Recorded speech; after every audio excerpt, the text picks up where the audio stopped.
আসসালামু আলাইকুম। সবাই শুনতে পাচ্ছেন কিনা জানিয়েছেন, দেখতে পাচ্ছেন কিনা ক্লিয়ার একটু জানান। আমার হচ্ছে আজকে ডিউটি ছিল।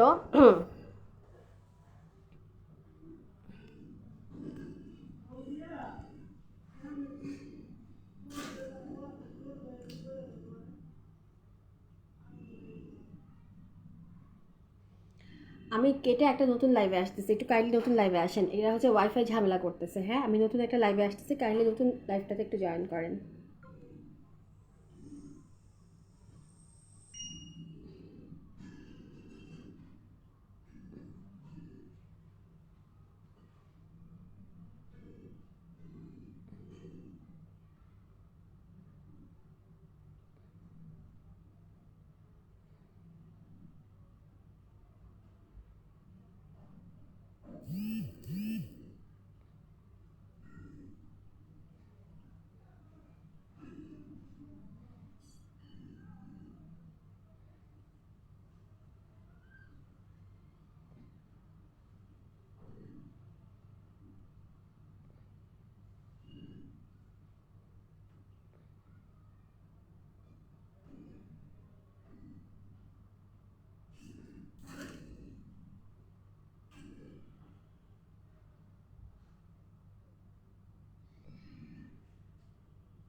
ওকে।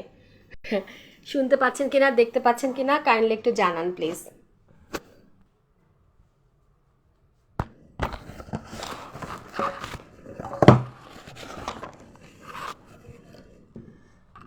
শুনতে পাচ্ছেন কিনা, দেখতে পাচ্ছেন কিনা কাইন্ডলি দুই গ্রুপে একটু জানান।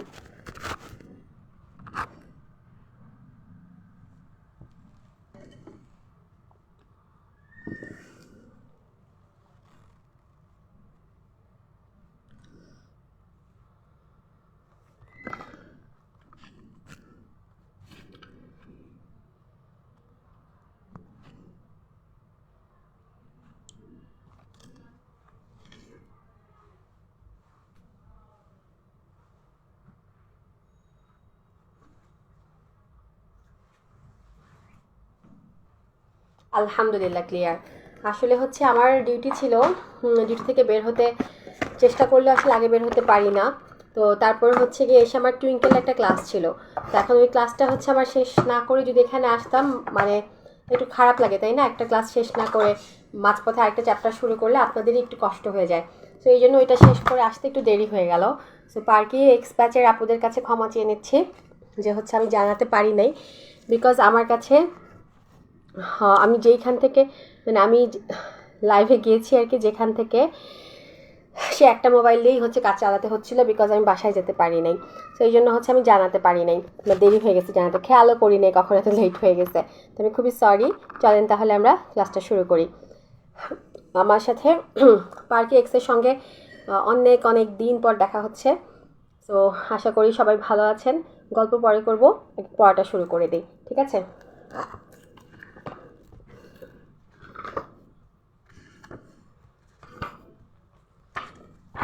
আচ্ছা, আপনাদের হচ্ছে কিন্তু মাইক্রোবায়োলজি ক্লাস হচ্ছে তাই না? শেষই অলমোস্ট, একটুখানি বাকি আছে।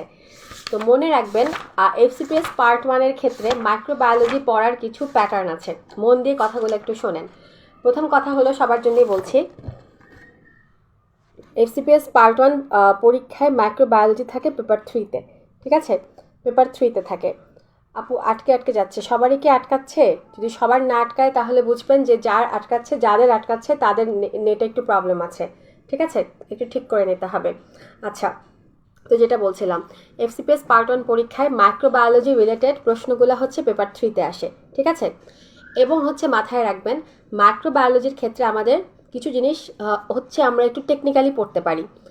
যদি হচ্ছে আপনার মাথায় থাকে যে আপনি এফসিপিএস দিবেন, সামনে রেসিডেন্সি পরীক্ষাও দিবেন, তাহলে আমি যেটা বলবো, আপনি অবশ্যই মাইক্রোটা বিস্তারিত বিস্তারিত পড়বেন, তাহলে আপনার দুইটা পরীক্ষায় কভার করবে। আর যদি আপনি মনে করেন যে আপনি FCPS ডিপ্লোমা দিবেন, তাহলেও হচ্ছে আপনি মাইক্রো ডিটেইলে পড়বেন, আপনার সব পরীক্ষাগুলোতে কভার দিবে। আর যদি আপনি মনে করেন যে না আপনি FCPSই দিবেন বা আপাতত FCPS ফোকাসেই পড়বেন, রেসিডেন্সি একদমই পড়বেন না, সেই ক্ষেত্রে মাইক্রো আপনি একটু বুদ্ধি করে সিলেক্টিভ পড়বেন। তা আমি প্রথমে হচ্ছে একটু বলে দেই কিভাবে হচ্ছে আপনি সিলেক্টিভটা সিলেক্ট করবেন। আচ্ছা, প্রথম কথা হলো যেটা FCPSে খুব ভালো করে লাগবে সেটা হলো ইমিউনোলজি। ইমিউনোলজি সবসময় ক্লাস আমি নেই, সো আমি আপনাদেরকে একটা অনেস্ট ওপিনিয়ন দিতে বলবো, সেটা হলো যে যারা আগে আমার ইমিউনোলজি ক্লাস করেছেন, এবার তো আমি ক্লাস নেইনি, এবার সাব্বির নিয়েছে। তো সাব্বির অনেক গুছিয়ে সুন্দর করে বলে দেয়, কারণ হচ্ছে ও গুছিয়ে সুন্দর করে বলে, মানে হচ্ছে সিরিয়াল করে ধরে ধরে বলে দেয়। আমি সিরিয়াল করে ধরে না বলে যেটা করেছি বা করি সেটা হলো বই থেকে আমি বলে দেই, নিজের মতো করে গুছাই নিতে বলি। আচ্ছা যাই হোক, তো এখন বিষয়টা হলো ইমিউনোলজি খুবই ইম্পর্ট্যান্ট। ইমিউনোলজি আপনাকে ভালো করে জানতে হবে, বুঝতে হবে, পারতে হবে। না হলে যেটা হবে আপনার হচ্ছে পরীক্ষার হলে গিয়ে প্যাঁচায় প্রশ্ন দিলে আপনি উত্তর করতে পারবেন না। সো ইমিউনোলজির দখল FCPSে ভালো থাকতে হবে। রেসিডেন্সিতে ইমিউনোলজির পরীক্ষার প্রশ্ন হচ্ছে একটু মানে আপনার সরাসরি আসে, যে নিচের কোনটা হচ্ছে এটা, নিচে এটা ব্লা ব্লা ব্লা, একদম ডিরেক্ট প্রশ্ন আসে, প্যাঁচায় প্রশ্ন আসে না।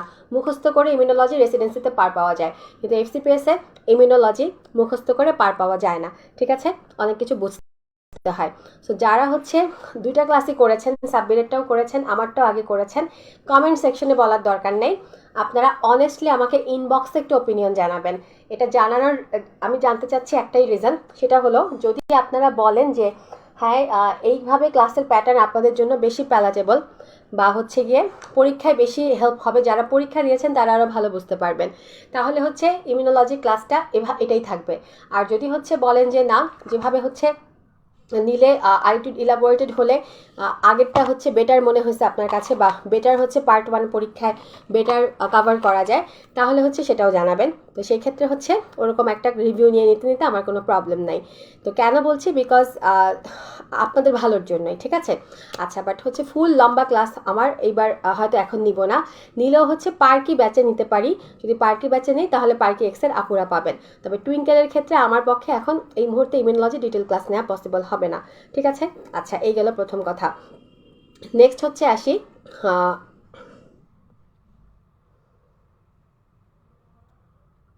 আচ্ছা সাব্বির ভাই অবশ্যই সুন্দর ক্লাস নিয়েছেন, আমি জানি, এই বিষয়ে কোনো সন্দেহ নাই, ঠিক আছে। যারা আমার আগের ক্লাসটা করেছেন তারা ডিফারেন্সিয়েট করতে পারবেন বা তারা হচ্ছে কোরিলেট করতে পারবেন, তাদের কাছ থেকেই শুনতে চাচ্ছি, ঠিক আছে। যারা আমার ক্লাসটা করেন নাই তারা হচ্ছে অবশ্যই হচ্ছে গিয়ে সাব্বিরের ক্লাসের উপর 100% ডিপেন্ড করবেন, কোনো প্রবলেম নাই। যারা আমারটা করেছেন তাদের কাছ থেকে আমি অনেস্ট রিভিউ জানতে চাচ্ছি, কারণ হলো এটা পরবর্তীতে নিজেদেরকে আপগ্রেড করার উদ্দেশ্যে, যেন আপনাদেরকে সর্বোচ্চটা আমরা দিতে পারি। আচ্ছা গেল।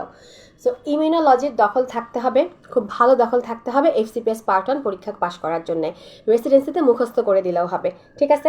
আচ্ছা গেল। আচ্ছা, টুইঙ্কেলের অনেক অপিনিয়ন্স পাচ্ছি, আর পার্কি এক্সে মনে হয় আমাদের ওল্ড স্টুডেন্ট নাই তেমন একটা, তাই না? ওল্ড স্টুডেন্ট এখনও সবাই টুইঙ্কেলেই। আচ্ছা যাই হোক, এখন গেলো একটা ব্যাপার। সেকেন্ড হচ্ছে আসেন তাহলে ইমিউনোলজি যখন আপনি গুছায় ফেলবেন, ধরবেন মাইক্রোবায়োলজির একটা বড় অংশ আপনার গোছানো হয়ে গেছে, ইমিউনোলজির সঙ্গে রিলেট করে ক্লিনিক্যাল কিছু পড়া লাগে, যেমন হচ্ছে কি আপনার চ্যাপ্টার 39-এ ইমিউনোলজি রিলেটেড কিছু পড়া আছে, তো প্রোজেস্টেরন মডুলেশনের কিছু ব্যাপার আছে, এগুলো হচ্ছে টুইঙ্কেলে হয়ে গেছে, পার্কি এক্সে হয় নাই, তাই এগুলো নিয়ে আমি বেশি বলে আপনাদের মাথা গরম করব না, এগুলো আস্তে আস্তে পড়ার সময় আমি বলে দিব। আচ্ছা, সো গেল ইমিউনোলজি। ইমিউনোলজি শেষ হয়ে গেলে নেক্সট আসে হাইপার সেন্সিটিভিটি, এটা ইমিউনোলজির মধ্যেই, ঠিক আছে, ইমিউনোলজির মাঝেই। আচ্ছা, এখন হচ্ছে খেয়াল করেন যেটা হলো হাইপার সেন্সিটিভিটি, সেখানে একটা খুব ইম্পর্টেন্ট কথা বলবো, সেটা হলো হাইপার সেন্সিটিভিটির ক্ষেত্রে আমি যেটা বলবো, শুধু হচ্ছে লেন্স পড়ে হবে না, এখানে খালেক স্যারের বই পড়তে হবে। খালেক স্যারের বইয়ে হাইপার সেন্সিটিভিটির হচ্ছে টাইপসগুলা সুন্দর করে ডিটেল দেওয়া আছে, এক্সাম্পল সহ, সেখান থেকে হুবহু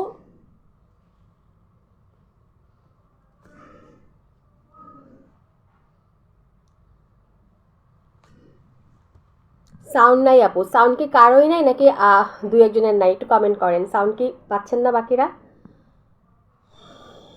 ঠিক আছে, আচ্ছা ঠিক আছে, ওই আপুর হয়তো নেট প্রবলেম ছিল।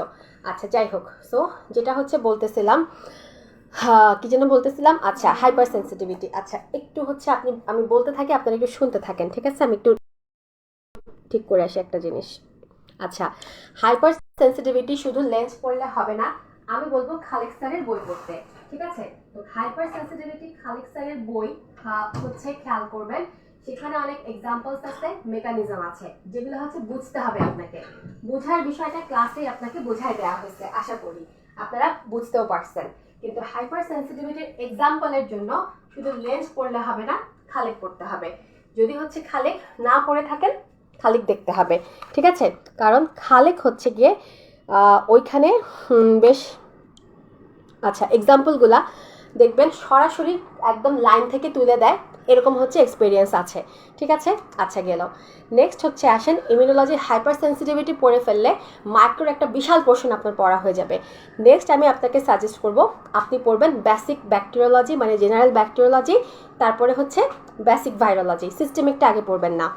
প্রথমে আসেন বেসিক ব্যাকটেরিওলজি। বেসিক ব্যাকটেরিওলজির লেন্সে যেটা আছে সেটাই মোর দ্যান ইনাফ, খুব সুন্দর করে আছে। ক্লাস যেভাবে নেওয়া হয়েছে সেটা ফলো করলেই হবে। বেসিক ব্যাকটেরিওলজি কিন্তু পড়তে হবে ভালো করেই, সেখানে আপনি বেশি ফাঁকিবাজি করবেন না, বাদ দিবেন না। যদি আপনি বাদ দেন পরীক্ষায় ধরা খেতে পারেন, কারণ কখনো কখনো কোনো সেশনে মাইক্রো থেকে আপনার প্রচুর প্রশ্ন দিয়ে দেয়, কখনো অনেক কম দেয়। সো কীভাবে দিবে সেটা কিন্তু আপনি জানেন না। কঠিন করতে চাইলে মাইক্রো রিলেটেড অনেক প্রশ্ন দিবে, সেগুলো বেসিক জেনারেল ব্যাকটেরিওলজি পোর্শন থেকে আপনার অনেকখানি কভার হবে, ঠিক আছে? কিন্তু আপনি কিন্তু মাথায় রাখবেন যে সিস্টেমিক ব্যাকটেরিওলজি সব কিছু পড়তে আপনি এফসিপিএস পার্ট 1-এর জন্য যাবেন না। যারা পার্কে এক্সের তাদের কিন্তু এখন লম্বা সময়, অনেক দিন টাইম আছে পরীক্ষার আগে। আপনাদেরকে আমি সাজেস্ট করব আপনারা ভালো করে পড়েন, কেন? তাতে করে রেসিডেন্সি পরীক্ষা আপনি দিতে পারবেন। কিন্তু যারা টুইঙ্কেলের, তাদের এখন সামনে টার্গেট এফসিপিএস, তারা এখন সব কিছু পড়তে যাবেন না, তারা সিলেক্টিভ পড়েন। এফসিপিএস দিয়ে এসে আপনি আবার রেসিডেন্সির মতো করে পড়েন, সেই পড়ার ব্যবস্থা আমরাই করে দেওয়ার চেষ্টা করব, ঠিক আছে? সো এই জন্য হচ্ছে পড়তে হবে জেনারেল ব্যাকটেরিওলজি। জেনারেল ব্যাকটেরিওলজি আপনি কিছু বাদ দিবেন না, এটা ভালো করেই পড়বেন। জেনারেল ব্যাকটেরিওলজি পড়া শেষ করে চলে যাবেন বেসিক ভাইরোলজিতে। বেসিক ভাইরোলজি ঠিক মতো পড়বেন, ঠিক আছে? আচ্ছা, বেসিক ভাইরোলজি ঠিক মতো পড়বেন। যখন আপনার জেনারেল ব্যাকটেরিওলজি বেসিক ভাইরোলজি পড়া হয়ে যাবে, যেমন ধরেন একটা সহজ উদাহরণ দিই, ব্যাকটেরিয়ার ক্লাসিফিকেশন, ভাইরাসের ক্লাসিফিকেশন, তারপরে হচ্ছে ব্যাকটেরিয়ার হচ্ছে পিলি, তারপরে হচ্ছে কোনটা হচ্ছে তার লোকোমোশনের জিনিস, কোনটা হলো খেলাধুলা করার জিনিস, মানে হচ্ছে কোনটা দিয়ে সে হচ্ছে মেটিং করে, কিভাবে হচ্ছে তার ডিভিশন হয়, সেল সাইকেলের কী ব্লা ব্লা ব্লা, এগুলো হচ্ছে বেসিক পড়া, ঠিক আছে? কোনটা ডিএনএ ভাইরাস, কোনটা আরএনএ ভাইরাস। খেয়াল করেন এখন তো কোভিড আছে, নতুন মাঙ্কি পক্স আসছে, নতুন জিনিসগুলো আপনি বইয়ে পাবেন না। লেন্সে আপনি কোভিডও বেশি পাবেন না, মাঙ্কি পক্সও বেশি পাবেন না, কিন্তু এগুলো বিস্তারিত জানতে হবে। এগুলো কোত্থেকে জানবেন? তাহলে বিভিন্ন আর্টিকেলস থেকে, অন্য জায়গা থেকে জানবেন। সেগুলো হচ্ছে আমরা পরীক্ষার আগে আপনাদের স্পেশাল ক্লাস নিয়ে দিব, ঠিক আছে? ওভাবে আপনি জানলেন। তো এইভাবে হচ্ছে আপনি বেসিক পোর্শনটা পড়েন। এরপরে হচ্ছে আপনি সিস্টেমিকে ঢোকেন। এখন হচ্ছে সিস্টেমিক যারা রেসিডেন্সি দিবেন, ডিপ্লোমা দিবেন, সব পরীক্ষা দিবেন, তাদের সিস্টেমিক বিস্তারিত লাগবে। ইভেন যে ক্লাসটা আমরা নিয়েছি এর চাইতেও বেশি লাগবে, এইটুকেও হবে না, এর চাইতেও আরও 10% পড়া আপনাকে এক্সট্রা পড়তে হবে। সেই 10% পড়া রেসিডেন্সি ব্যাচে আমরা পড়াবো, ঠিক আছে? আচ্ছা, আর এফসিপিএস পার্ট 1 পরীক্ষা হয়ে যাওয়ার পর একটা স্পেশাল রেসিডেন্সি ব্যাচ হবে, যেখানে হচ্ছে আমরা এফসিপিএস পার্ট 1 দিয়ে যারা রেসিডেন্সির প্রিপারেশন নিতে চায় তাদের জন্য আমরা ক্লাসের ব্যবস্থা করব। সেগুলো আমরা পরে জানাবো, এখন শোনার দরকার নেই। জুলাই মাসের ঈদের পর ওটা শুরু হবে, ঠিক আছে? সো জুলাই মাসের ফার্স্ট উইকে, ঈদের আগে আপনারা ওই বিষয়ে জানতে পারবেন। সো যদি কেউ মনে করেন যে তখন ওই ব্যাচে অ্যাডমিট হতে চান, হতে পারবেন। যদি কেউ মনে করেন ওই ব্যাচের পাশাপাশি এফসিপিএস জানুয়ারি প্রিপারেশন নিতে চান, সেটাও পারবেন। আর যদি কেউ মনে করেন অলরেডি অনেকে কম্বাইন্ড ব্যাচে আছেন, তাদের তো আর দরকার হচ্ছে না। যাই হোক, সো বেসিক আর জেনারেল ব্যাকটেরিওলজি, ভাইরোলজি পড়ে ফেলার পর এবার সিস্টেমিকে আসেন। সিস্টেমিকের ক্ষেত্রে আপনি যেটা করবেন, চোখ বন্ধ করে আগে অবসিন গাইনি দত্ত বই খুলে ফেলবেন। আমি যে ক্লাসগুলো নিব সেই ক্লাসটা 100% ফলো করবেন, ঠিক আছে? এরপরে এগুলা শেষ করে ফেলার পরে কিছু স্পেসিফিক ব্যাকটেরিয়া, ভাইরাস আপনাকে সিস্টেমিকটা পড়তে হবে। যেমন ধরেন স্টেফাইলোকক্কাস, এটা কিন্তু আমাদের টক্সিক শক সিনড্রোম করে। কিন্তু স্টেফাইলোকক্কাস ব্যাকটেরিয়া কী ধরনের ব্যাকটেরিয়া, ও দেখতে কেমন, ও হচ্ছে কার সঙ্গে নাটক করে, কোথায় হচ্ছে সে ঘুমায়, এগুলো আমাদের অবস দত্ত, গাইনি দত্ততে নাই। সো এইগুলো জানার জন্য আমাকে লেন্স খুলতে হবে। তারপরে ধরেন হচ্ছে গ্রুপ বি স্ট্রেপ্টোকক্কাস, এটা আমাদের জন্য খুব ইম্পর্ট্যান্ট। এটা হচ্ছে প্রমের পরে নিউনেটাল সেপসিস করে, প্রমের পরে কোরিয়াম নিওনাইটিস করে, আমরা জানি। তো গ্রুপ বেস স্ট্রেপ্টোকক্কাস সম্পর্কে বিস্তারিত কিন্তু আমাদের অবসেন গাইনি দত্ত বইয়ে দেওয়া নাই, এটা তখন আমাকে ওখান থেকে একটু পড়ে নিতে হবে। ইকোলাই একটা অসভ্যের অসভ্য, সে হচ্ছে ইউটিআই করে। ইউটিআই সবচেয়ে কমন কারণ হচ্ছে ইকোলাই। এটা সম্পর্কে কিন্তু এটার লেজ কয়টা, এটার নাক কেমন, এটা হচ্ছে কি ফর্সা না কালা, এগুলো আমার অবস গাইনি দত্ত গাইনিতে নাই। এটা সম্পর্কে তখন আমাকে একটু লেন্স থেকে পড়ে নিতে হবে। তো এইভাবে সিলেক্টিভগুলা, তো এই সিলেক্টিভগুলা কোন সিলেক্টিভ সেটা হচ্ছে পরীক্ষার আগে আমি আপনাকে সিলেক্ট করে দিব। পার্কে এক্স ব্যাচে এখন দিব না, বিকজ আপনার পরীক্ষা জানুয়ারি মাসে। আপনি এখনই যদি সিলেক্টিভ পড়তে যান তাহলে আপনি ধরা খাবেন। এফসিপিএস পরীক্ষা কিন্তু বলে নেই আমরা সিলেক্টিভ প্রশ্ন দিব। এফসিপিএস পরীক্ষা যে কোনো জায়গা থেকে প্রশ্ন হতে পারে। প্রিপারেশন হতে হবে আপনার হলিস্টিক। পরীক্ষার আগে আপনি পরীক্ষার মতো করে কনসাইজ করে পড়বেন, যে জন্য আমার রিভ্যাম্প ব্যাচ থাকে সবসময়, ঠিক আছে। এখন রিভ্যাম্প চলতেছে, রিভ্যাম্পেই আমরা আপনাকে কনসাইজ করে দিব যে আপনার হাতে সময় কম, আপনি এইটুক না জানলেই না, must to know, com to know, মোটামুটি টু নো, রিভিউ আমি করে দিব। সো এই জন্য রিভ্যাম্পে যারা আছেন তারা নিশ্চিন্তে থাকেন, ঠিক আছে।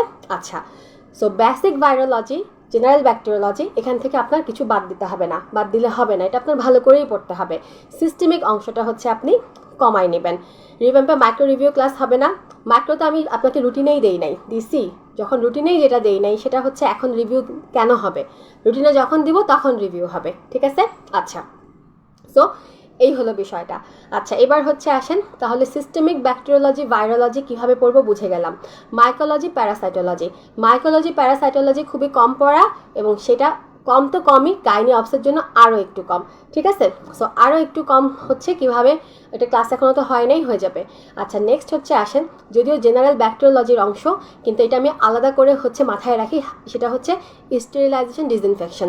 এখান থেকে একটা প্রশ্ন আপনার কমন হবেই, আসবেই, সেটা হচ্ছে আপনার খালেক স্যারের বই আর লেন্স পড়লে কভার হয়ে যায়। সো স্টেরিলাইজেশন দিকে আলাদা গুরুত্ব দিবেন, তাহলে হচ্ছে বুঝলেন তো কীভাবে, এইভাবে পড়লে আপনার মাইক্রো কভার হয়ে যাবে, ঠিক আছে। আচ্ছা, সো অবসেন গাইনি রিলেটেড মাইক্রোর প্রতি গুরুত্ব অনেক বেশি দিতে হবে, কারণ যদি ধরেন মাইক্রো থেকে যদি 12টা প্রশ্ন আসে, তার মধ্যে 7টা প্রশ্নই হবে অবসেন গাইনি রিলেটেড, ঠিক আছে। বাকি 6টা হবে হোল বেসিক রিলেটেড। তাহলে দেখেন শুধু অবসেন গাইনি রিলেটেডটা পড়ে আপনি 7টা কমন ফেলতে পারেন, আর বিশাল মাইক্রো পড়ে আপনি 6টা ফেলতে পারবেন। সেই 6টার এটা হচ্ছে ইমিউনোলজি বাদ দিয়ে, আর ইমিউনোলজি থেকে আপনার 3-4টা প্রশ্ন আসতে পারে। এবং ইমিউনোলজি হচ্ছে যদিও পেপার 3-র অংশ, কিন্তু এখান থেকে পেপার 1, 2, 3 সবখানে প্রশ্ন আসে। যেমন গতবার কিন্তু বায়োস্ট্যাটিস্টিক্স কিন্তু পেপার 1-এর, কিন্তু জানুয়ারি সেশনে বায়োস্ট্যাটিস্টিক্সের প্রশ্ন পেপার 2-তেও আসছে। এরকম মাঝে মাঝে একটু পাগলামি হয়ে যায়। সো এই জন্য মনে রাখবেন, পরীক্ষার আগে আপনাকে মাথায় রাখতে হবে যে কোনো কিছু যে কোনো কোথাও চলে আসতে পারে। সো ইমিউনোলজি একদম 3 পেপারেই আসে, ঠিক আছে। তো আশা করি গ্রস কথা বলে ফেললাম। এখন হচ্ছে আসেন আমরা পড়া শুরু করি। বেসিক বায়োলজি রিভিউটা আমরা অনেকে মিস করেছি, লিঙ্ক, আচ্ছা, ফুল মাইক্রোবায়োলজি রিভিউ দেবলীনা পণ্ডিত আমাদের যে মডারেটর, তিনি হচ্ছেন নিবেন রিভ্যাম্প গ্রুপে, ঠিক আছে। গতকাল নেওয়ার কথা ছিল সোমবার, আমি মানা করেছি, কারণ হচ্ছে আপনাদের অন্য পড়া ছিল। সো যখন হচ্ছে আমরা রিভ্যাম্পে ওগুলা দিব, ফুল মাইক্রোবায়োলজি রিভিউ দেবলীনা একটা ক্লাস নিয়ে নিবে, ঠিক আছে, নো টেনশন। আচ্ছা, রিমি আপু আমি কম্বাইন্ড ব্যাচে অ্যাড হতে চাচ্ছি, বাট পেমেন্ট এক্সপিরিয়েন্স করেছি। আচ্ছা আপু, কম্বাইন্ড ব্যাচে এখনই অ্যাড হতে হবে তা না, বিকজ কম্বাইন্ড ব্যাচের রেসিডেন্সি পোর্শনের ক্লাস কিন্তু জুলাই মাসে শুরু হবে। বর্তমানে যে রানিং একটা ব্যাচ চলতেছে রেসিডেন্সি, ওখানে কিন্তু আপনাদের অ্যাড করছি না, বিকজ ওখানে অনেক ক্লাস হয়ে গেছে। সো আপনাদের কম্বাইন্ডের যে রেসিডেন্সি স্টাইলের পড়া, সেটা কিন্তু জুলাইতে শুরু হবে। সো আপনি এখন দেন পরে দেন একই কথা, ঠিক আছে, নো টেনশন। আচ্ছা, এখন হচ্ছে আসেন চলেন পড়া শুরু করি। আমরা পড়বো চ্যাপ্টার 11 পেলভিক ইনফেকশন। একটু দেখেন, এটা হচ্ছে আমাদের গাইনি বই। আমার বইটা আকাশী, অনেকের বই গাঢ় নীল, ঠিক আছে। এটা হলো 8 এডিশন, এটা লেটেস্ট এডিশন, কয়েকদিন পর হয়তো 9th এডিশন বের হয়ে যাবে, ঠিক আছে। বাট তার আগে যতদিন 8 আছে আমরা 8 থেকেই পড়বো। আচ্ছা, 8-এর হচ্ছে এটা chapter 11 pelvic infection, page number 105। আচ্ছা, এটা হচ্ছে এই চ্যাপ্টার হলো গাইনি গাইনি রিলেটেড মাইক্রো পড়া। তো চ্যাপ্টার 11, চ্যাপ্টার 12, চ্যাপ্টার 13, এই 3টা সোললি হচ্ছে গাইনি রিলেটেড মাইক্রোবায়োলজির পড়া। তার সঙ্গে চ্যাপ্টার 33-এর কিছু জিনিস আছে, চ্যাপ্টার 34-এর কিছু জিনিস আছে গাইনি থেকে, আর অন্যান্য চ্যাপ্টারে টুকুর আছে। আর অবসে চ্যাপ্টার 20-তে অনেকখানি মাইক্রোর পড়া আছে, ঠিক আছে। আচ্ছা, এইটুকুন দেখেন, মাত্র 4-5টা চ্যাপ্টার পড়লে আপনার হিউজ একটা পোর্শন কভার হয়ে যাবে। এখন হচ্ছে আসেন পেলভিক ইনফেকশন। তো পেলভিক ইনফেকশনের প্রথমে যেই টপিকটা আছে সেটা হলো defence of the genital organ. এই ডিফেন্স মেকানিজম মানে ইমিউনোলজির অংশ। তাহলে দেখেন এখানে আমরা ইমিউনোলজি পড়ে ফেলতেছি। জেনিটাল ট্র্যাক্টের ডিফেন্স, যুদ্ধ করার কিছু স্পেশাল ক্ষমতা আছে। জেনিটাল ট্র্যাক্ট হচ্ছে জন্মই হয় যুদ্ধ করতে করতে, ঠিক আছে? আপনি ওকে সাবান দিয়ে ঘষার দরকার নাই, আপনি শ্যাম্পু দেওয়ার দরকার নেই। আপনি যদি এমনও হয় কিছুই করেন না, গায়ে কোনো যত্নই করেন না, ওখানে হচ্ছে বেনি করা যায় চুল দিয়ে, এত বড় বেনি উকুন গিজ গিজ করে, তারপরও দেখবেন ওখানে ইনফেকশন হবে না। কেন? বিকজ জেনিটাল ট্র্যাক্টের স্পেশাল ক্ষমতা আছে নিজেকে ক্লিন রাখার, ঠিক আছে? সো যতই খাসরা বেটি হোক, অন্তত তার হচ্ছে ভ্যাজাইনাল এরিয়া কিন্তু সবসময় বেটার হচ্ছে প্রোটেক্টেড থাকে, এটা হচ্ছে ন্যাচারাল, ঠিক আছে? তো জেনিটাল ট্র্যাক্টের ডিফেন্স, হ্যাঁ, জেনিটাল ট্র্যাক্টের ডিফেন্স হচ্ছে এটা সম্পর্কে আমরা একটু জানবো। প্রথম কথা হচ্ছে মনে রাখবেন, আমরা এটা অ্যানাটমি রিলেটেড পড়া পড়েছি, যারা পড়েন নাই সামনে পড়বেন। অ্যানাটমি একটু মাথায় ঢুকায় ফেলেন। পেলভিক অর্গানের অ্যানাটমিতে লিমফেটিক সিস্টেম খুব ইম্পর্ট্যান্ট। তো জেনিটাল ট্র্যাক্টের লিমফেটিক্সগুলো খুবই প্রতিবেশী, এরা হচ্ছে খুব হচ্ছে আন্তরিকতা মেনটেন করে। মহিলা মানুষ মানেই আন্তরিক, আমরা সবাই আন্তরিক, আমাদের জেনিটাল ট্র্যাক্টও আন্তরিক, ঠিক আছে? সো জেনিটাল ট্র্যাক্টের যে হচ্ছে ব্লাড ভেসেলস আছে, লিমফেটিক ড্রেনেজ আছে, ওরা সবাই সবার সাথে প্রতিবেশী হয়ে থাকে, ঠিক আছে? সো এরা হচ্ছে কি আপনার আন্তরিকতা শো করে, অর্থাৎ এরা হচ্ছে ফ্রি অ্যানাস্টোমোসিস করে একে অপরের সঙ্গে। এটা সুবিধা আছে, অসুবিধাও আছে। সুবিধা হলো প্রতিবেশী, ভেরি গুড। অসুবিধা হলো বেশি মাখামাখি করলে নেগেটিভ জিনিসগুলো বেশি তাড়াতাড়ি ছড়ায়। দেখবেন একসঙ্গে বেশি বকর বকর করলে ঝগড়াঝাটি হবে, একসঙ্গে বেশি মিলেমিশে থাকলে অবশ্যই গসিপিং হবে। ঠিক একইভাবে জেনিটাল ট্র্যাক্টে যদি ইনফেকশন হয়, সেটাও খুব ফ্রিলি অন্য জায়গায় ছড়ায় যায়, এটা হচ্ছে আমার অসুবিধা, ঠিক আছে? আচ্ছা, আরেকটা জিনিস, আমরা মেয়েরা খুবই হচ্ছে কি বলবো, উদার, দয়া পরবশ, আমরা উদার করে দিই, নিজেকে উজাড় করে দিই, ঠিক আছে? ছেলেদের হচ্ছে ডান্ডির মাথা কিন্তু বন্ধ, ঠিক আছে? দুনিয়ার বাতাস ওদিক দিয়ে ঢুকতে পারে না।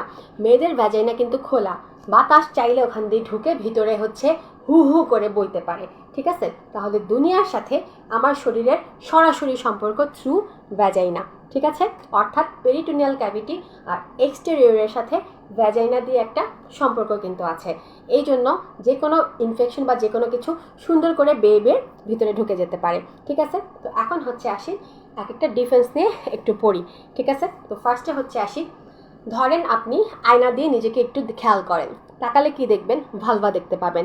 এই ভালভার বিশেষ ডিফেন্স মেকানিজম আছে, সেটা কীরকম খেয়াল করেন। এই ল্যাবিয়া মেজরা, ল্যাবিয়া মাইনরা, ওরা তো এইভাবে থাকে, টুকি টুকি এরকম করে না, অর্থাৎ ঢেকে থাকে। আপনি দেখতে চাইলে সরাই দেখবেন, টুকি মারবে। তো এই যে ওরা লেগে থাকে, অ্যাপোজিশন হয়ে থাকে, এই অ্যাপোজিশনটা এক ধরনের ডিফেন্স। আমি কাউকে ঢুকতে দিব না, লেগে লেগে থাকবো। সো অ্যাপোজিশন একটা ডিফেন্স। 2 নাম্বার হচ্ছে ভালভাতে একটা বিশেষ ধরনের গ্ল্যান্ড থাকে। কি গ্ল্যান্ড? নাম হলো বার্থোলিনস গ্ল্যান্ড। আচ্ছা, এবার একটু অ্যানাটমি রিলেট করে চিন্তা করেন। বার্থোলিনস গ্ল্যান্ড হচ্ছে একটা খুবই ইম্পর্ট্যান্ট গ্ল্যান্ড।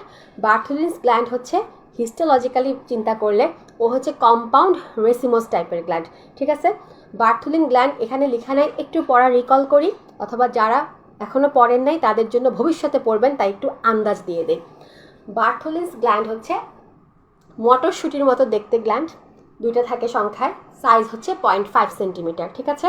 থাকে হচ্ছে ল্যাবিয়া মাইনরা আর হাইমেনার মাঝে গর্তের ভিতরে বসে থাকে। 5 o'clock 7 o'clock 2টা এগুলো মুখস্থ করতে হবে না, জাস্ট শোনেন, ঠিক আছে? বইয়ে লেখা নাই এই চ্যাপ্টারে, অন্য চ্যাপ্টারে লেখা আছে, পরে পড়বো, লেখার কোনো প্রয়োজন নাই, জাস্ট শুনেন, মনে রাখলে ভালো, না মনে রাখতে পারলে আরও ভালো, ঠিক আছে? 5 o'clock 7 o'clock পজিশনে থাকে। বার্থোলিনস গ্ল্যান্ডের কাজ হচ্ছে করে সিক্রেট করা। কি সিক্রেট করে? মিউকাস। কি মিউকাস? Alkaline mucus. ওর হচ্ছে একমাত্র কাজ সেক্সুয়াল এক্সাইটমেন্টে লুব্রিকেন্ট তৈরি করা। সে হচ্ছে শুধুমাত্র এক্সাইটেশনের সময় যে পিছলা পিছলা পদার্থ তৈরি হয়, যেন হচ্ছে দুম দুম দুম দুম করে হচ্ছে সব কিছু মজা মজা করে খেলাধুলা হয়ে যায়, এই কাজটা হচ্ছে বার্থোলিনস গ্ল্যান্ড করে, ঠিক আছে? তো বার্থোলিন গ্ল্যান্ড হচ্ছে ইমরান হাশমির মতো, ঠিক আছে? কিন্তু মেনোপজের পরে ওর কিন্তু কোনো ফাংশন নাই, বিকজ সাউন্ডে কোনো প্রবলেম হচ্ছে?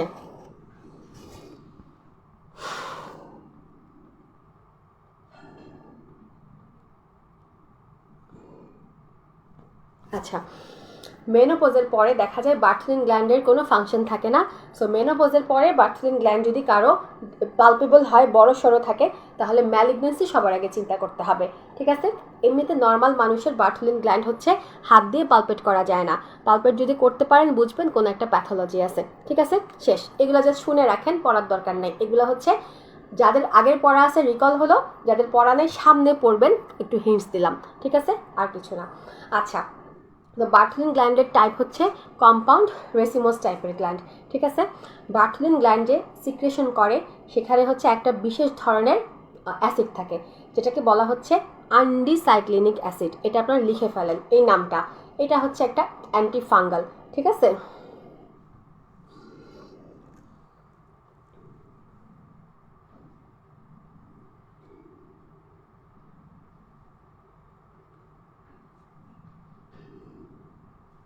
আচ্ছা, এটা হচ্ছে একটা অ্যান্টিফাঙ্গাল। তাহলে দেখেন বার্থলিনস গ্ল্যান্ডের যেই হচ্ছে সিক্রেশন, সেখানে অ্যান্টিফাঙ্গাল অ্যাকশন আছে, ঠিক আছে। আচ্ছা, এছাড়া ভালভা, পেরিনিয়াল স্কিন, ওদের স্কিনে হচ্ছে স্পেশাল হাই রেজিস্ট্যান্স মেকানিজম থাকে। তাহলে ভালভার ডিফেন্স পড়া হয়ে গেল, অ্যানাটমিক্যাল ডিফেন্স, ফিজিওলজিক্যাল ডিফেন্স। এখন হচ্ছে আসেন ভালভার একটু ভিতরে কি থাকে, ভ্যাজাইনা। এখন আসেন ভ্যাজাইনাল ডিফেন্স, খেয়াল করেন। ভ্যাজাইনা অ্যান্টিরিয়র ওয়াল, পোস্টিরিয়র ওয়াল, দুই পাশে দুইটা ল্যাটারাল ওয়াল থাকে। অ্যান্টিরিয়র পোস্টিরিয়র ওয়াল সবসময় এরকম একটা আরেকটার উপরে লেগে থাকে। এই যে লেগে থাকলো, অ্যাপোজিশন হয়ে থাকলো, ভিতরে কিছু ঢুকতে পারবে? পারবে না। সো এটা হচ্ছে একটা ডিফেন্স মেকানিজম, ঠিক আছে। এবং ভ্যাজাইনার হচ্ছে লাইনিং এপিথেলিয়াম হচ্ছে স্ট্র্যাটিফাইড স্কমাস এপিথেলিয়াম। মনে রাখবেন, আমাদের হচ্ছে যেখানে যেখানে শক্ত সেখানে হচ্ছে স্কমাস এপিথেলিয়াম। দেখেন স্কিনটাকে হচ্ছে খুব বেশি প্রোটেক্টেড রাখতে হবে। কেন? সারাক্ষণ ঘষা খাবে, ব্যথা পাবে, তাহলে প্রোটেকশন দিয়ে রাখতে হবে। সো এখানকার ডিফেন্স মেকানিজমে লাইনিং এপিথেলিয়াম হচ্ছে স্ট্র্যাটিফাইড স্কমাস, লেয়ারে লেয়ারে স্কমাস, ঠিক আছে, স্ট্র্যাটিফাইড স্কমাস। কিন্তু যেগুলো কোমল সেগুলো হচ্ছে কলামনার, ঠিক আছে। তো এখন হচ্ছে ভ্যাজাইনাল লাইনিং এপিথেলিয়াম কিন্তু স্ট্র্যাটিফাইড স্কমাস এপিথেলিয়াম। তবে ভ্যাজাইনায় কোনো গ্ল্যান্ড কিন্তু নাই, খুব ইম্পর্টেন্ট কথা।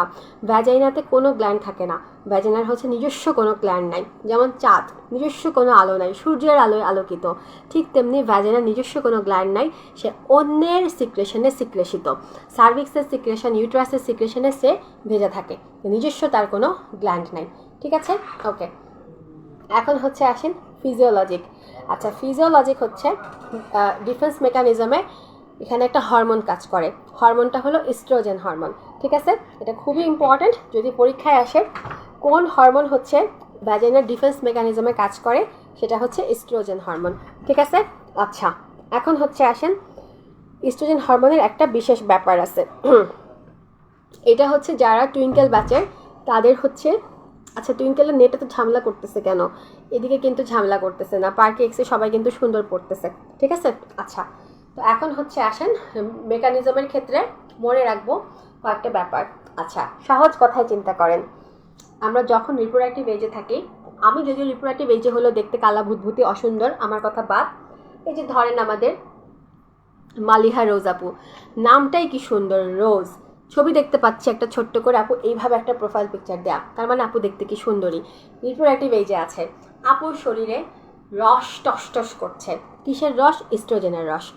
যখন আপনি রিপ্রোডাক্টিভ এজে থাকবেন, আপনার শরীরে ইস্ট্রোজেন হরমোন থাকবে, আপনি তখন তত বেশি সুন্দর হবেন, তত ফুটফুটে হবেন, তত টসটসে হবেন, ঠিক আছে। তো এখন হচ্ছে খেয়াল করেন, যখন একটা মেয়ে বাবু জন্ম নেয়, একটা মেয়ে বাবুর শরীরে প্রথমে ইস্ট্রোজেন থাকবে। কেন? বিকজ মায়ের কাছ থেকে কিছু ইস্ট্রোজেন তার ব্লাডে হচ্ছে চলে আসবে। তাহলে অ্যাট বার্থ মায়ের ইস্ট্রোজেন তার ব্লাডে ঘুরপাক খাবে। সেই মায়ের ইস্ট্রোজেনের প্রভাবে জন্মের পর একটা বাবু হচ্ছে একদম টুসটুসা পুসপুসা হবে। ধরি আমাদের নাদিয়া আমিন আপু জন্ম হয়েছিল যখন, আপু একদম এরকম কিউট ছিলেন। কেন? বিকজ মায়ের হরমোন ইস্ট্রোজেন এসে আপুকে খুবই টসটসে পশপশে রেখেছিল। কিন্তু যখন হচ্ছে আপুর দেখা গেল 10 থেকে 12 দিন বয়স হয়ে গেল, তখন মায়ের ইস্ট্রোজেনগুলো আপুর বডি থেকে আস্তে আস্তে নিশ্চিহ্ন হয়ে গেল। তখন আপু এরকম বাবু থেকে একটা কিউট বাবু হয়ে গেলেন, কিন্তু এরকম কিউট না হয়ে কিউট হয়ে গেলেন, ঠিক আছে। আচ্ছা, জন্মের পর সবগুলো বাচ্চাকে দেখতে মনে হয় না গিলে খায়, আস্তে আস্তে হচ্ছে কিউট হয়, বাট একটু ম্যাচিওর ভাব আসে, ঠিক আছে। তো 10 থেকে 12 দিন পরে যেটা হয়, মায়ের ইস্ট্রোজেনটা বডি থেকে নাই হয়ে যাবে, ঠিক আছে, বডি থেকে নাই হয়ে যাবে। সো এই জন্য হচ্ছে তখন দেখা যাবে তার ডিফেন্স মেকানিজমটা একটু খারাপ হয়ে যাবে, ঠিক আছে। খেয়াল করেন, ইস্ট্রোজেন যখন আসবে তখন হচ্ছে আমাদের ভ্যাজাইনাল কিছু চেঞ্জ হবে। কি চেঞ্জ হবে? আচ্ছা, ইস্ট্রোজেন থাকলে আমরা টসটসে হব, অর্থাৎ ভ্যাজাইনাও তখন টসটসে হবে। টসটসে হতে হলে তাকে মাল্টি লেয়ার্ড হতে হবে। সো যখন ইস্ট্রোজেন থাকে ভ্যাজাইনা হচ্ছে লেয়ারে লেয়ারে মাল্টি হয়ে যায়। ইস্ট্রোজেন কমে গেলে পাতলা পাতলা হয়ে একদম পান পাতার মতো শুকনা হয়ে যায়। ঠিক আছে, তাহলে জন্মের পরে ইস্ট্রোজেন বেশি, সো হচ্ছে কি এখন ইস্ট্রোজেনের প্রভাবে তার ভ্যাজাইনা হচ্ছে মাল্টি লেয়ার্ড। ঠিক আছে, আচ্ছা, কিন্তু 10 থেকে 12 দিন যখন পার হয়ে যাবে ইস্ট্রোজেন কমে যাবে, তখন আবার ভ্যাজাইনা হচ্ছে শুকায় যাবে। ঠিক আছে, আচ্ছা, তো এখন খেয়াল করেন এই যে 10-12 দিন বয়স থেকে পিউবার্টি পর্যন্ত এই সময়টায় তার বডিতে তেমন কোনো ইস্ট্রোজেন থাকেই না। তাহলে এই সময়টা পুরো টাইম জুড়ে তার ভ্যাজাইনা হচ্ছে পাতলা হয়ে থাকে। ঠিক আছে, এরপরে যখন রিপ্রোডাক্টিভ এজ পিউবার্টি শুরু হলো, রিপ্রোডাক্টিভ এজ এসে অ্যাপ্রোচ করা স্টার্ট করলো, তখন তার বডিতে আবার হচ্ছে ইস্ট্রোজেন আসা শুরু করবে। ইস্ট্রোজেনের প্রভাবে তখন সে আবার টসটসে হয়ে যাবে, মাল্টি লেয়ার্ড হয়ে মালিহা রোজ হয়ে যাবে। ঠিক আছে, এই হচ্ছে ব্যাপার। এখন হচ্ছে ইস্ট্রোজেনের সাথে এইগুলার সম্পর্ক কী, কেন ইস্ট্রোজেন হচ্ছে ডিফেন্স মেকানিজম বাড়ায়। জিনিসটা হলো ইস্ট্রোজেনের প্রভাবে যেটা হয়, আমাদের ইন্টেস্টাইনে এক ধরনের ব্যাকটেরিয়া থাকে, সেই ব্যাকটেরিয়ার নামটা হচ্ছে ডডারলিন্স ব্যাসিলাই, ল্যাক্টোব্যাসিলাস অ্যাসিডোফাইলাস, দুইটা নামই মনে রাখবো। ঠিক আছে, ডডারলিন্স ব্যাসিলাই বা ল্যাক্টোব্যাসিলাস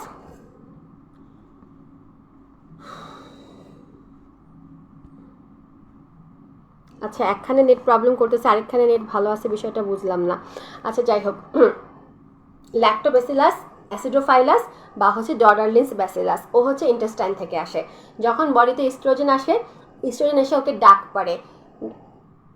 আমি যেমন হচ্ছে রাহিককে ঘুম পাড়ে রাহিক রাহিক ডাক পারি, ঠিক তেমনি সে ডডার ডডার ডাক পারি, এরকম করবে। ডডারলিন্স ব্যাসিলাই ইন্টেস্টাইন থেকে চলে আসবে ভ্যাজাইনায়, ডেকে নিয়ে আসলো, আপ্যায়ন করতে হবে। আপ্যায়নের জন্য সে গ্লাইকোজেন দিবে, শরবত মিষ্টি জিনিস গ্লাইকোজেন দিয়ে আপ্যায়ন করবে। আপ্যায়ন করতে গ্লাইকোজেন দিবে, সে ডডারলিন্স ব্যাসিলাস এসে গ্লাইকোজেন খাবে। গ্লাইকোজেন খেয়ে সে এমন খাওয়া খাবে জায়গায় হাগু করে দিবে। সে কি করবে? হাগু করবে। হাগুতে কি থাকবে? Lactic acid. তাহলে খাবে গ্লাইকোজেন, মিষ্টি খেয়ে বড় হবে, আপ্যায়িত হয়ে সে হচ্ছে ল্যাকটিক অ্যাসিড হাগু করবে। এই ল্যাকটিক অ্যাসিড হচ্ছে কি?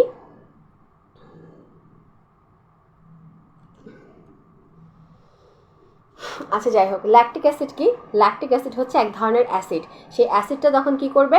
তখন ভ্যাজাইনাল অ্যাসিডিটিকে সে বাড়ায় দিবে। তো অ্যাসিড মানেই হচ্ছে যুদ্ধ করার ক্ষমতা বেশি, তো তখন ভ্যাজাইনাল অ্যাসিডিটি বেড়ে সে হচ্ছে সেই লেভেলের যুদ্ধ করবে। এই হচ্ছে বিষয়টা। দেখেন এখানে একটা defence of the vagina in relation to age বলে একটা টেবিল আছে। এই টেবিলটা আমি আপনাকে পড়াবো না, আপনি নিজে নিজে এই টেবিলটা পড়বেন। দেখেন এপিথেলিয়াম কোথায় কেমন থাকে, কোন বয়সে, গ্লাইকোজেন কেমন থাকে, ডডারলিন্স কখন কেমন থাকবে, পিএইচ কেমন থাকবে। এই পিএইচটা খুব ইম্পর্ট্যান্ট, এটা হচ্ছে পরীক্ষায় সিঙ্গেল বেস্টে আসে যে কোন বয়সে পিএইচ কেমন। ঠিক আছে, আচ্ছা, এবং হচ্ছে সিনারিও দিয়েও আসতে পারে কোন বয়সে ডিফেন্স মেকানিজম কেমন। সো এই পড়াটা যদি বোঝেন আপনি অনেক ইজিলি হচ্ছে পরীক্ষা অ্যান্সার করতে পারবেন। তো এখন হচ্ছে কিছু কিছু টাইম থাকে আমাদের জীবনে যেই সময় হলো আপনার ডিফেন্স মেকানিজম খারাপ হয়ে যায়। সেটা কখন? আচ্ছা, সেটা হচ্ছে গিয়ে যখন জন্মের পরে 10 দিন পরে, যখন ইস্ট্রোজেন বডিতে কম থাকে ওই সময়টা আমার ডিফেন্স মেকানিজম ভালভার খারাপ থাকবে।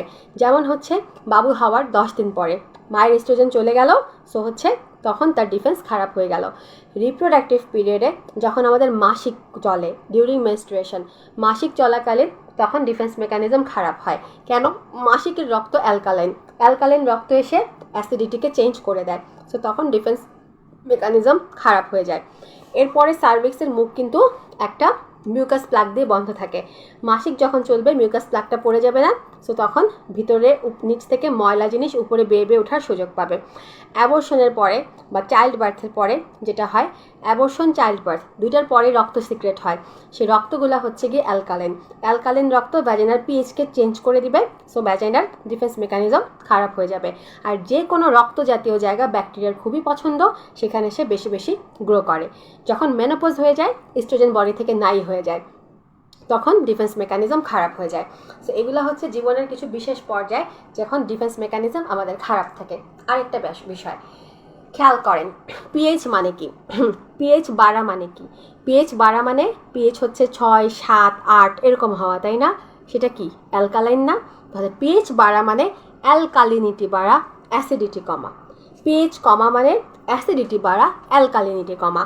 সো পরীক্ষায় কিভাবে প্রশ্ন করলো, কোন লাইনটা বললো, বুঝে বুঝে উত্তর করতে হবে। ঠিক আছে, ভর ভর করে চোখ বন্ধ করে সময় চলে যাচ্ছে বলে দাঁড়ালে হবে না। এফসিপিএস পরীক্ষায় সময় অনেক পাওয়া যায়। এফসিপিএস পরীক্ষায় প্রত্যেকটা প্রশ্ন 3বার করে পড়ে উত্তর করবেন, ঠিক আছে? কিন্তু রেসিডেন্সি ডিপ্লোমাতে সময় দ্রুত যায়, সেখানে আপনার প্রশ্ন বারে বারে পড়ার সুযোগ নাই। তো রেসিডেন্সি ডিপ্লোমাতে কিন্তু খুব দ্রুত উত্তর করতে হয়, কিন্তু এফসিপিএসে কেউ দ্রুত উত্তর করতে গিয়ে ভুল করবেন না, এফসিপিএসে প্রচুর সময় পাওয়া যায়, ঠিক আছে? আচ্ছা, এখন আসেন সার্ভিক্সের ডিফেন্স। সার্ভিক্সে হচ্ছে বিশেষ গ্ল্যান্ড থাকে, যেটাকে বলা হচ্ছে রেসিমোস টাইপের গ্ল্যান্ড, ঠিক আছে? এবং সার্ভিক্সের মুখে মিউকাস প্লাগ দিয়ে বন্ধ থাকে। এগুলো হচ্ছে সিল দিয়ে কাজ করে, কাইন্ড অফ হচ্ছে এই যে দেখেন এইখানে হচ্ছে ধরেন এটা যদি সার্ভিক্স হয়, এটা হলো ইউটেরাস, ধরেন আচ্ছা এইটা হলো ইউটেরাস, এই হলো সার্ভিক্স, ঠিক আছে? এই যে হচ্ছে ঢুম করে আটকায় রাখছে, এই ঢুমটা হচ্ছে গিয়ে মিউকাস প্লাগ। খুলে ফেললাম, এদিক দিয়ে এখন ময়লা ঢুকবে, ঠিক আছে? সো ও হচ্ছে প্লাগ একদম এইভাবে আটকায় থাকে, ঠিক আছে? Mucus plug. আচ্ছা, এখন হচ্ছে আসেন এই যে সার্ভিক্সের হচ্ছে গিয়ে সিক্রেশন, সেইখানে হচ্ছে এক ধরনের বিশেষ ইফেক্ট থাকে মিউকাসে, সেটা হলো ব্যাকটেরিসিডাল ইফেক্ট, মানে ব্যাকটেরিয়াকে কাইটটা ফালাই দিব, মেরে ফেলার ইফেক্ট। তাহলে দেখেন বার্থোলিন গ্ল্যান্ডে ভালভাতে যেটা থাকে, ঠিকই তো বলতেছি, হ্যাঁ, ভালভাতে যেটা থাকে সেটা অ্যান্টিফাঙ্গাল, আর যেটা হচ্ছে সার্ভিক্সে থাকে সেটা কিন্তু অ্যান্টিব্যাকটেরিয়াল, ঠিক আছে? উল্টাপাল্টা করলে হবে না। এবার আসেন ইউটেরাসের ডিফেন্স। ইউটেরাসের ভিতরে থাকে এন্ডোমেট্রিয়াম। প্রত্যেক মাসে মাসিকের সঙ্গে এন্ডোমেট্রিয়াম খিচখিচ করে পড়ে যায়। যদি এন্ডোমেট্রিয়ামে দুষ্টু পুষ্টু থাকে, ওরাও খিচখিচের সাথে বের হয়ে যায়। সো প্রত্যেক মাসে যার রেগুলার মাসিক হবে, তার এন্ডোমেট্রিয়াম থেকে দুষ্টুগুলা রক্তের সঙ্গে ভেসে ভেসে চলে যাবে, ঠিক আছে? আচ্ছা, আরেকটা ইন্টারেস্টিং ব্যাপার আছে। ধরেন আমি হলাম ইউটেরাস, এই হচ্ছে আমার দুই পাশে দুইটা ফেলোপিয়ান টিউব, লাল ঝুটি কাকাতুয়া, ঠিক আছে? Fallopian tube. তাহলে এইখানে কি থাকবে? দুইটার মধ্যে কানেকশন, যেটাকে বলা হয় কর্নুয়াল এন্ড ওপেনিং। যখন হচ্ছে একটু ইনফ্লামেটরি রিয়াকশন হবে, ধরেন এই হচ্ছে টিউব, এখানে হয়তো অ্যাপেন্ডিক্স হচ্ছে একটু দুষ্টমি করতেছে, তখন কি করবে? সে তাড়াতাড়ি করে একদম সাথে সাথে রিয়াকশন করে দিবে। রিয়াকশনের চোটে স্পাজম হয়ে এই জায়গাটা ঠুস করে বন্ধ হয়ে যাবে, ঠিক আছে? সো এটাও হচ্ছে একটা মেকানিজম, যে যখন একটু ইনফ্লামেটরি রিয়াকশন হয় তখন হচ্ছে গিয়ে এরা ঠুস করে একদম বন্ধ হয়ে যায়, ঠিক আছে? আচ্ছা, পারফেক্ট ভিসেরা, একজন বলছে কিউট তো ইউটেরাসটা, ঠিক আছে? এই আচ্ছা গেল। নেক্সট হচ্ছে আসেন টিউবাল ডিফেন্স। এখানে হচ্ছে রাহিকের পানি থাকে, ফুটানো হচ্ছে নর্মাল পানি, গরম পানি ফ্লাস্ক, আর এইটাগুলো ফিডার বানাতে ইউজ করি। আচ্ছা যাই হোক, এখন হচ্ছে আসেন টিউবাল ডিফেন্স। টিউবের মধ্যে হচ্ছে ফেলোপিয়ান টিউবের ভিতরে হচ্ছে আপনার টিউবের ভিতরে এরকম প্লিকা থাকে, সিলিয়া থাকে। তো সিলিয়াগুলোর কাজ হচ্ছে বাতাসের সঙ্গে কাশফুল যেমন দুলে বেড়ায়, সিলিয়া তেমন হচ্ছে এরকম দুলে দুলে বেড়ায়, ঠিক আছে? দুলু দুলু করে ওরা হচ্ছে ময়লাগুলোকে ধাক্কা মেরে বের করে দেয়, ঠিক আছে? সো এইটা হচ্ছে ওর একটা অ্যানাটমিক ডিফেন্স। আর ফিজিওলজিক ডিফেন্স হচ্ছে টিউব সবসময় হচ্ছে একটু এরকম করে পেরিস্টেসিস হতে থাকে, এবং মুভমেন্টগুলো যে ময়লা মুভমেন্ট, সেটা হচ্ছে সবসময় ভেতরের দিকে, কীরকম ময়লাগুলোকে করে সে ইউট্রাসের দিকে পাঠায় দেয়, যেন ইউট্রাসের ভিতরে ঢুকে সব ইউট্রাসে জমা হয়, ইউট্রাস হচ্ছে মাসিকের সাথে সব বের করে দেয়, ঠিক আছে? সো এই হলো টিউবের ডিফেন্স। আচ্ছা, এখন হচ্ছে আসেন কজেটিভ অর্গানিজম। এই যে হচ্ছে ইনফেকশন যদি হয়, তো এখন হলো ভ্যাজাইনা কিন্তু একটা মানে কাইন্ড অফ হচ্ছে একটা স্টোর রুমের মতো, অনেক ভোটকা একটা জায়গা, এবং সেখানে কিন্তু প্রচুর মাইক্রো অর্গানিজম বসবাস করে নর্মাল ফ্লোরা হিসেবে। নর্মালি ওরা কোনো সমস্যা করে না। যদি আপনার বডির ডিফেন্স মেকানিজম খারাপ হয়, তখন এই নর্মাল ফ্লোরাগুলাই হচ্ছে সব ধরনের আপনার ইনফেকশন করার পিছনে দায়ী, ঠিক আছে? তাহলে কিভাবে তখন ওরা উঠবে? অবশ্যই বেয়ে বেয়ে উঠবে। তাহলে পজিটিভ অর্গানিজম যেগুলা, বেশিরভাগই হচ্ছে ভ্যাজাইনা আর এন্ডোসার্ভিক্সের নর্মাল ফ্লোরা। তাহলে দেখেন নর্মাল ফ্লোরা শব্দটা যখন চলে আসলো, তাহলে জেনারেল ব্যাকটেরিওলজির নর্মাল ফ্লোরা অংশটা পড়ে ফেলতে হবে ভালো করে, বুঝতে পারতেছেন? আচ্ছা, সো ভ্যাজাইনা এবং এন্ডোসার্ভিক্সের নর্মাল ফ্লোরা যেগুলা, ওরাই হচ্ছে গিয়ে আলটিমেটলি অ্যাকচুয়ালি এই ইনফেকশনগুলো করে, ঠিক আছে?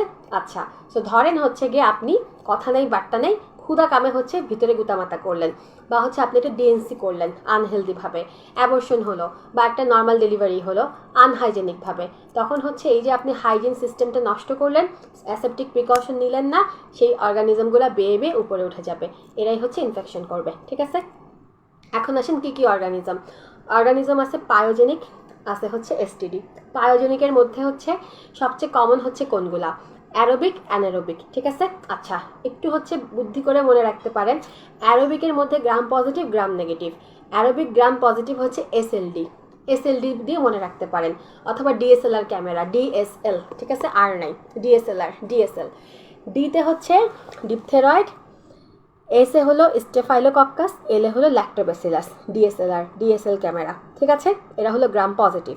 আর গ্রাম নেগেটিভ হচ্ছে পিকেন, পিতে হচ্ছে সিউডোমোনাস, কেতে হলো ক্লেবশিয়েলা, ইকোলাই, আর হচ্ছে নিশিরিয়া গনোরি, পিকেন। ঠিক আছে, আচ্ছা লিখে দেন, সাথে সাথে পড়া ইজি হয়ে যাবে। এরপরে হচ্ছে আসেন অ্যানারোবিক ব্যাকটেরিয়াও গ্রাম পজিটিভ আছে, গ্রাম নেগেটিভ আছে। গ্রাম পজিটিভ হচ্ছে এসসিসিপি, ঠিক আছে, বা পিসিসিএস, ঠিক আছে, এসপিসিসি, যেভাবে ইচ্ছা মনে রাখেন। আমার কাছে মনে হয় এসপিসিসি মনে রাখাটা বেশি ইজি। এসপিসিসি, এসে হলো স্ট্রেপ্টোকক্কাস, পিতে হলো পেপ্টোস্ট্রেপ্টোকক্কাস, আর দুইটা সি হচ্ছে একটা ক্লস্ট্রিডিয়াম ওয়েলচি, একটা ক্লস্ট্রিডিয়াম টিটানি। আর এছাড়া যারা হচ্ছে কি আপনার গ্রাম নেগেটিভ অ্যানারোবিক, সেখানে হচ্ছে আছে এফবিভি, ঠিক আছে, এফবিভি। এফে হচ্ছে ব্যাকটেরিয়াস ফিউজোব্যাকটেরিয়াম, বিতে হচ্ছে ব্যাকটেরিয়াস ফ্রাজিলিস, আর ভিতে হচ্ছে ভিলিওনেলা। আপনারা আপনাদের মতো হচ্ছে গিয়ে বানায়ও মনে রাখতে পারেন, আমি এভাবে মনে রাখতাম। ঠিক আছে, সো এই হচ্ছে আমার অর্গানিজমের নাম। আর এসটিডি যারা করে সেই নামগুলো আমরা আস্তে আস্তে পড়বো। এখানে অনেকগুলো আছে, একবারে মুখস্থও করতে পারেন অথবা ওয়েটও করতে পারেন, চ্যাপ্টার 12 পড়ার সময় অটোমেটিক মুখস্থ হয়ে যাবে। ঠিক আছে, এখন আসেন মোড অফ ইনফেকশন। সবচেয়ে কমন রুট হচ্ছে অ্যাসেন্ডিং, ওখানে বসবাস করবে, ইনফেকশন ডিফেন্স মেকানিজম খারাপ হলে বেয়ে উঠে যাবে, এটাকে বলা হয় অ্যাসেন্ডিং রুট হচ্ছে সবচেয়ে কমন। ঠিক আছে, এছাড়া হচ্ছে আরও অনেকভাবে ছড়ায়। এক হলো through contiguity, through lymphatics, through blood, আর হচ্ছে অ্যাডজাসেন্ট অর্গান দিয়ে। খেয়াল করেন, যেটা হচ্ছে কন্টিগুইটি ছড়ায় সেটা হচ্ছে গনোকক্কাল ইনফেকশন। কীরকম, যে এরা হচ্ছে দেখা যায় প্রবলেম যেটা হয় আশেপাশের জায়গায় হচ্ছে এরকম গিজগিজ করে হচ্ছে খাবলায় ইনফেকশন করে। মনে রাখবেন গু মার্কা গণ, সেটা হচ্ছে গিয়ে গড়ায় যায়। ঠিক আছে, তাহলে কন্টিগুইটি গড়ায় গু যায়। ঠিক আছে, তাহলে গনোরিয়া হচ্ছে গু হচ্ছে গড়ায় যায়। আচ্ছা, এবার হচ্ছে আসেন লিমফেটিক রুটে বা ভেইনের রুটে কোনটা ছড়ায়। একটাই মনে রাখবেন, বেশিরভাগ ক্ষেত্রে লিমফেটিক্স বা ভেইন দিয়ে হচ্ছে অ্যাবর্শনের পরে বা পিউরপেরামের পরে হচ্ছে ছড়ায়। ঠিক আছে, আচ্ছা এরপর আসেন ব্লাড দিয়ে ছড়ায় টিবি, একটাই হচ্ছে ব্লাড দিয়ে ছড়ায় পিআইডির মধ্যে। আর এছাড়া আশেপাশে ধরেন ইন্টেস্টাইনে বা অ্যাপেন্ডিক্সে ইনফেকশন হয়েছে, গল ব্লাডারে হয়েছে, ব্লাবলা, ওখান থেকে হঠাৎ করে আমাদের জেনিটাল অর্গানে ইনফেকশন চলে আসলো, এটা হচ্ছে অ্যাডজাসেন্ট অর্গান থেকে ইনফেকশন আসা। ঠিক আছে, ওকে, বয়ফ্রেন্ড ভালো, বিএফবি ভালো একটা বানাইছেন, খুবই ভালো। আচ্ছা ঠিক আছে, এইটুক পর্যন্ত ক্লিয়ার কিনা জানান। পার্কি এক্স ব্যাচের আপুরা স্পেশালি জানান, যেহেতু এটা আপনাদের প্রথম দিকের ক্লাস। টুইঙ্কেলও জানান ক্লিয়ার কিনা।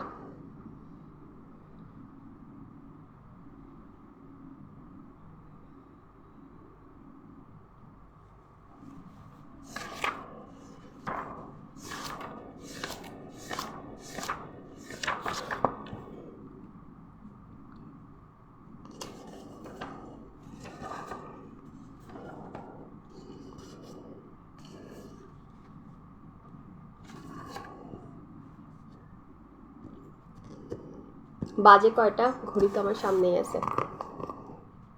আচ্ছা 12টা বাজে। যেহেতু হচ্ছে আজকে আপনাদের পার্কি এক্সের প্রথম দিকের ক্লাস, প্রথম দিনই হচ্ছে 12টা ক্রস করলে আপনাদের কাছে খারাপ লাগতেও পারে, তাই না? সো আমি আপনাদেরকে জোর করব না, আজকে হচ্ছে আপাতত এইটুকুই থাকি, নাকি আপনারা কি বলেন? এইটুকুই হচ্ছে রাখলাম, আপনারা এইটুকু পড়া ভালো করে পড়ে ফেলেন। কালকে হচ্ছে আমরা ইনশাল্লাহ পিআইডি টিভি পড়বো। হ্যাঁ আচ্ছা, আর এছাড়া হচ্ছে যারা টুইঙ্কেলের, তাদের মাফ নাই, তাদেরকে আমি এখন ছাড়তেছি, কিন্তু তাদেরকে কালকে সকালে কিন্তু ক্লাস নিব। ঠিক আছে, তো আপনাদের সবার জন্য এই ক্লাসটা এইটুকুই রাখলাম, বাকি ক্লাসটা ইনশাল্লাহ কালকে হবে। ঠিক আছে, কালকে কোন টাইমে হবে টাইমটা আমি পোস্ট আকারে দিয়ে দিচ্ছি। ওকে, আর হচ্ছে টুইঙ্কেলের জন্য সকালে কিন্তু ক্লাস হবে, সকালে কোন টাইমে হবে সেটা হচ্ছে আমি জানাচ্ছি।